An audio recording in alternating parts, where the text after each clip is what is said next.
Back to the Dungeon My Folk D&D Part 6, Community-Based Gaming. So, unlike official, organized play, community-based gaming is grassroots folk fantasy adventure roleplay. It's done on a local level and then it reaches out to other groups and areas to form a huge cross-game master campaigns. Have I done this yet? No, I haven't. I would like to do this, but, one day it may happen.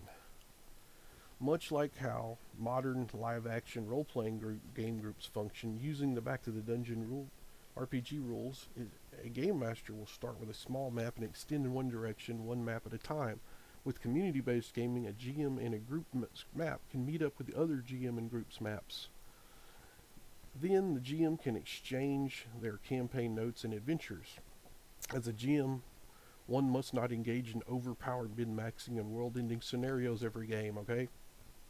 There's always not a quest to throw the one ring in the mountain every time, or, so.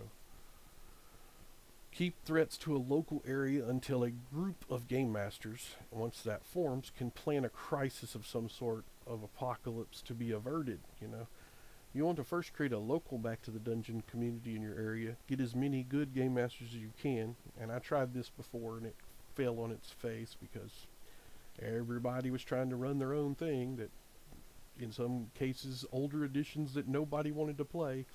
But anyway, that way you as the game master can have also a chance to play. Next, make sure that gaming groups organize and most importantly name themselves. Gaming groups need to have their success tracked and rivalry between groups is encouraged. I mean, hey, go team, The ultimate event is either done in a con or organized privately.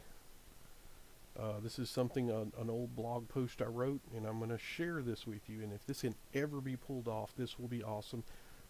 Doesn't have to be Back to the Dungeon role-playing game, but this was one of the things I had in mind with the simplicity of the rules.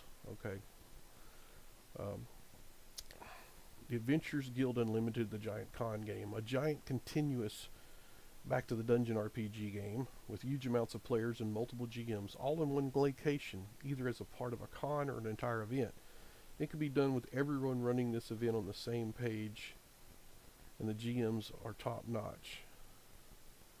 First event, you can start low, then go high. You can just use paper, maps, and minis. Don't need to have fancy stuff at first.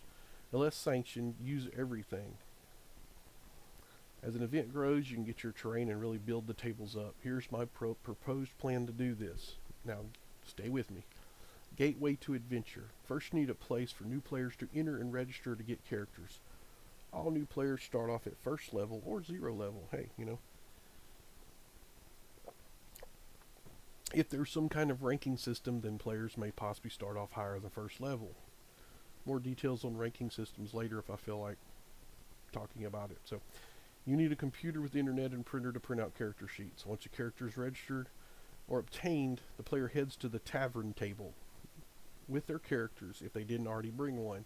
One must also obtain at least a paper mini to represent themselves on the map if they didn't already bring their own mini. Have some 1-inch cardboard squares and some glue to make a mini. A player could just bring a picture 1 inch by 1 inch of their character as well as to show what exactly they look like. The suggestion that one comes with a group to form a party. Oh, this would be some fun stuff if this happens. The tavern table. The tavern, like all maps, are on 1-inch grids. Have a tavern big enough for the players to fit all their minis because here's where the parties are formed. It's kind of like a LARP, It is here where one finds a game master as well because there's game masters hanging out and I'll explain how that works. Here one can role play, find rumors, look for work in their message postings. It is by the rules, so powerful characters can simply kill low-level characters if they get stupid, so watch out who you pick a fight with. Town guards and veterans, as well as other NPCs, frequent the place. Causing trouble can end your character up in the stockade, pay fines, or execution if they messed up bad enough. Or maybe a mission you don't want to really go on, but, Okay, here's how this other stuff is organized. The clock and the wheel of time. So what happens when one group is fighting and one group wants to do different things that takes different amounts of time? Here is where the clock and the wheel of time comes in. There are up to 10-minute increments of real time that turns are turns of 1 hour in a game. Okay? An in-game day takes 240 minutes or 4 hours. Any lag should be changed to make plans and take breaks. Should be chances to make plans and take breaks. Okay, I'm sorry. Yeah, any lags in time. Sorry, I can't read my own writing here. Combat can be fought within that hour. All combats and attacks must be finished before the next hour passes. This is coordinated between the dungeon masters or game masters, you know. This is to stop one group from hogging all the time and resources, because you know there's always that group or that player that does that. If you have any suggestions on how to do this better, or how it's been managed at other large live tabletop events, please give suggestions. Next is the village, town, city maps and tables. So different sections of the village and town and such are going to have their own table with 1-inch grid map that you move your minis on.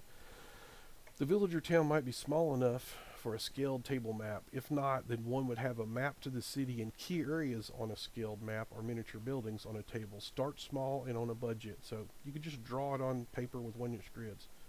Also, you need wilderness maps and tables. Wilderness is one huge map with a few tables to represent key areas. Other cities, villages, and towns can be put in other rooms as time goes by, if this thing can be developed and ever actually happens. Here's the good one. Dungeon tables. Dungeons are done the same way.